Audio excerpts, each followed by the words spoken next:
안녕하세요. 김종규입니다. 개정법령 특강 많이 기다리셨죠? 늦어서 미안합니다. 제가 그 라이브 특강이다, 내년도 교재다 해서 너무 일정이 쫓기다 보니까 또 요즘 필수 과목 전환되고 나서 저희 홈페이지, 공단기 게시판 질문이 어마어마해요. 하루에도 거의 한 100개 정도 되는 것 같아요. 저랑 저희 카스파 연구원 그리고 합격생들이 다 도와줘서 열심히 달고는 있는데 그런 것 때문에 너무너무 시간이 쫓겨서 이제서야 촬영을 하게 됐습니다. 좀 늦어서 죄송하고요. 그러나 이 개정법령 특강이 올해는 다행히도 그렇게 복잡하고 많지 않습니다. 그리고 내용도 그렇게 썩 중요한 게 아니고요. 자, 그러면 하나씩 한 5-6개 정도 법이 되는데 설명을 드리도록 하겠습니다. 자, 우선 첫 번째는 뭘까요? 자, 소방공무원법 개정. 뭐가 바뀌었나요? 감 잡으시겠죠? 소방직 공무원들이 지방직이었다가 국가직으로 전환되는 내용이에요. 4월 1일자로 소방공무원법 개정이 됐습니다. 자, 어떤 내용이냐면 소방공무원, 소방기구, 지휘감독 체계 이런 건데요. 지휘감독 체계 조금 바뀌었고요. 중요한 건 소방공무원 신분이 바뀌었어요. 이거만 아시면 될 것 같아요. 자, 소방공무원이 전에는 이제 중앙의 소방청, 행안부 밑에는 소방청에 있는 공무원들은 국가직이었고 대부분 소방서나 소방본부에 소속된 그 공무원들은 한 3만 8천 명 정도 되는데요. 그 사람들은 전부 지방직이었거든요. 그런데 이게 너무 자치단체 재정도 열악하고 지원을 못 해주니까 국가직으로 해주겠다. 지금 문재인 정부가 공약을 이렇게 해서 이번에 시행이 됐어요. 그래서 전원이 국가직이 됐습니다. 지방에는 이제 소방공무원이 없는 거예요. 없습니다. 네, 소방기구는 소속은 그대로예요. 시도 소속입니다. 소방청 소속 아니에요. 시도 소속이에요. 지휘감독을 전에는 시도의사가 다 했는데요. 지금은 시도지사가 합니다. 시도지사가 일반적인 소방사업은 하는데 다만 대형 재난, 화재 예방, 그거는 소방청장이 하도록 되어 있죠. 그리고 소방사무 자체도 한 10년 됐네요, 벌써.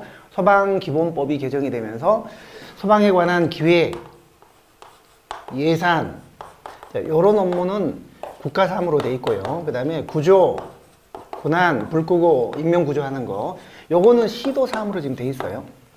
그래서 기획과 예산에 관한 거는 당연히 국가사무니까 소방청에서 해야 되고, 대형 재난, 화재 예방, 이런 거는 소방청장이 하는 것이고요. 그 동네에서, 지역에서 구조, 고난, 불 끄고 진압하고 하는 거, 이거는 시도지사가 하도록 되어 있어요.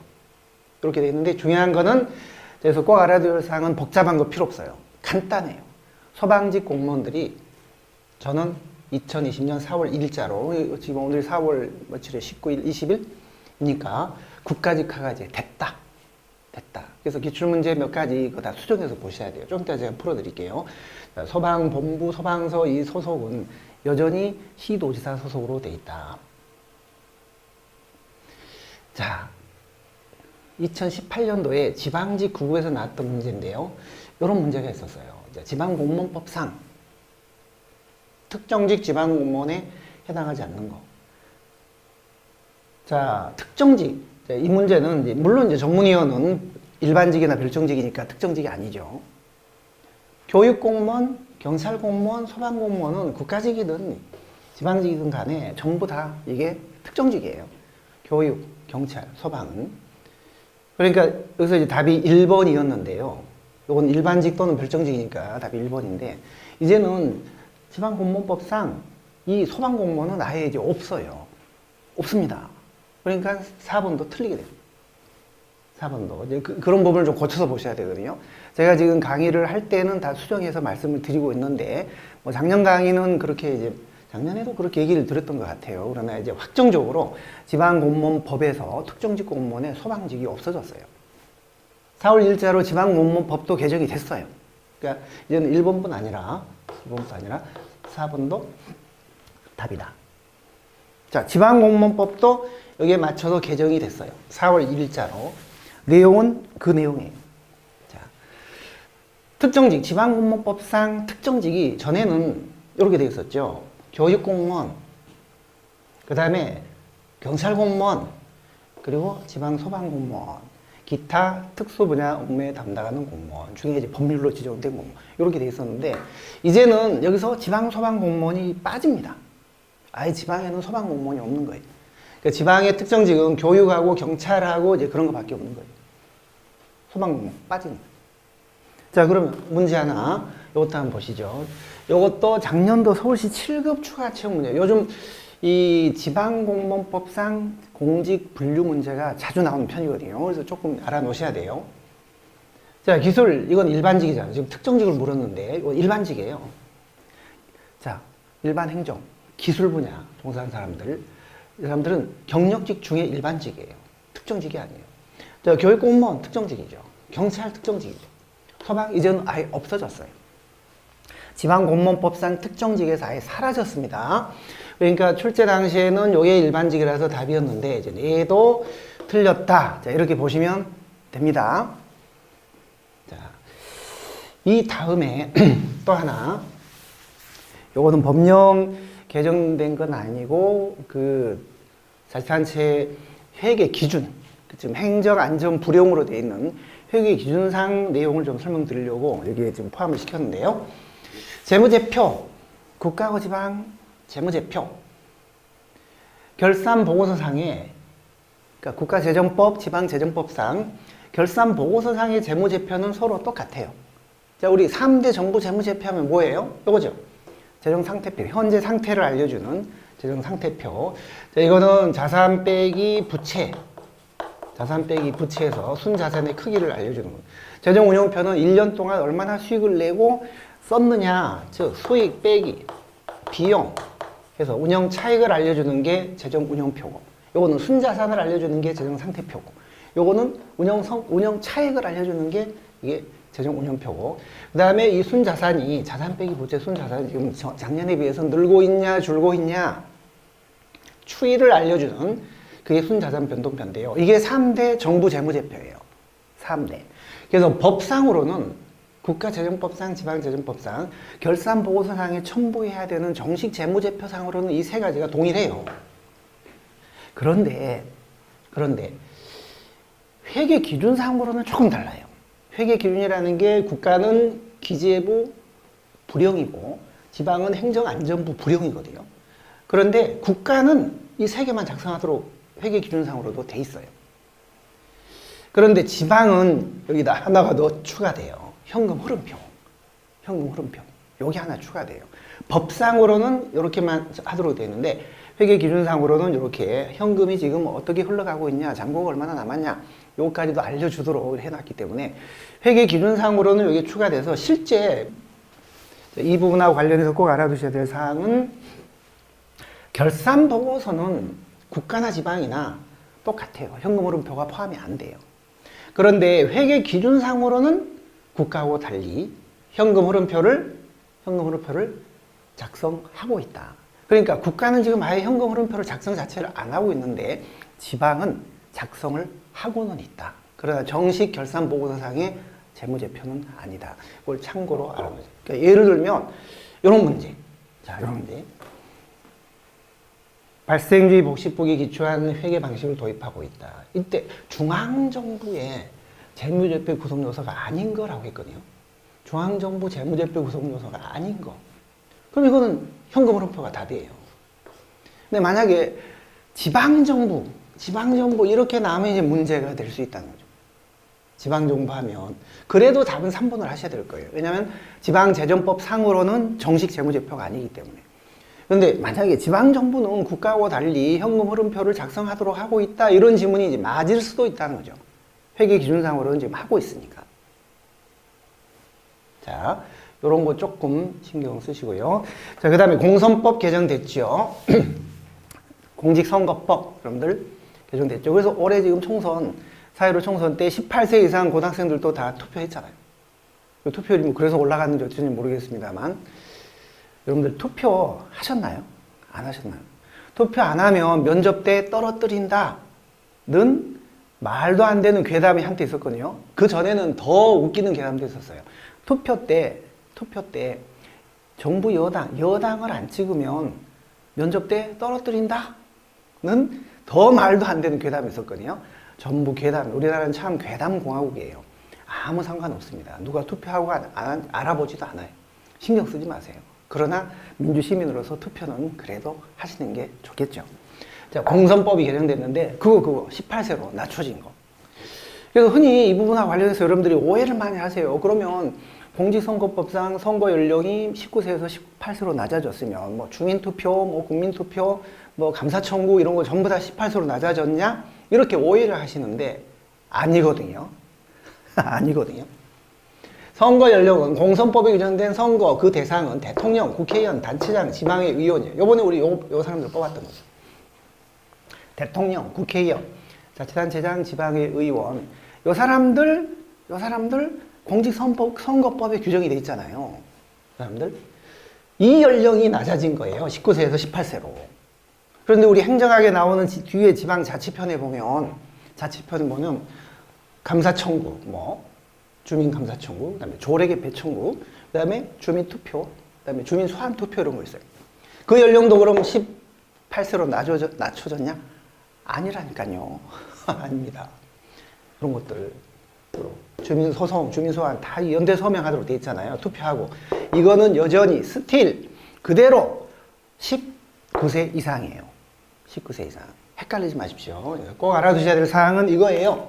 선거 연령은 18세로 낮춰졌지만 투표나 각종 청구 연령은 그대로 19세. 자, 예를 들어 이런 문제 같은 거. 옳지 않는 거 있거든요. 자, 1번. 주민투표, 주민발언, 주민소환 모두 시행되고 있다. 맞잖아요. 2004년, 그 다음에 주민발언은 주민조례개폐 청구예요. 1999년, 요건 주민소환, 2007년 다 도입이 됐죠. 자, 주민감사 청구 요건으로 시군, 기초자치단체는 19세 이상 주민 500명 이상 연대서명을 해야 된다? 아니죠. 200이죠, 200. 광역은 500. 인구 50만이 넘어가는 큰 시는 300. 그리고 나머지 기초자치단체는 200. 넘지 않은 범위 내에서 조례로 정한 주민수 이상 연대서명을 받도록 돼 있잖아요. 근데 이게 19세예요. 이게 18세로 바뀐 거 아니에요. 이거는 18세 때문에, 이게 때문에 틀린 게 아니라 요거 때문에 틀린 거예요. 200. 요거는, 이런 거는 그대로 19세라는 거예요. 요거 말씀드리려고 지금 문제를 푸는 거예요. 자, 주민투표, 소환투표 실시된 적 있죠? 경기도 하남시장 같은 사람들을 최초로 실시가 됐는데, 이제 3분의 1이 투표를 안 해서 부결이 됐죠. 자, 주민참여예산 제도를 우리는 지방재정법상 의무적으로 도입을 해라. 국가도 국가재정법상 의무적으로 도입을 해라. 지금 이렇게 되어 있는 맞습니다. 2번이 틀렸습니다. 이런 거는 변동이 없다라는 거예요. 자, 개인정보보호법상 개인정보보호위원회의 성격과 소속이 바뀌었어요. 이거는 조금 의미 있는 부분이에요. 근데 지금은 아니에요. 자, 여러분들이 개정된 거 날짜를 잘 생각하셔야 돼요. 오늘이 4월 20일인데 개인정보보호법은 8월 5일자로 시행이에요. 8월 5일. 그러니까 아마 그 전에 국가직 시험은 구급 시험은 다 끝날 거예요. 군무원까지도 끝날 거예요. 군무원까지. 국가구급, 지방구급. 국가구급 시험 언제 볼 거냐, 여러분들 되게 답답하실 텐데, 어제 우리 방역을 조금 약간 완화하기로 했잖아요. 이제 거리두기, 사회적 거리두기를. 그래서 정상적인 생활을 하면서 필수적인 시험 같은 거는 보라는 거예요. 다만 보되 방역 지침을 잘 수립을 해라.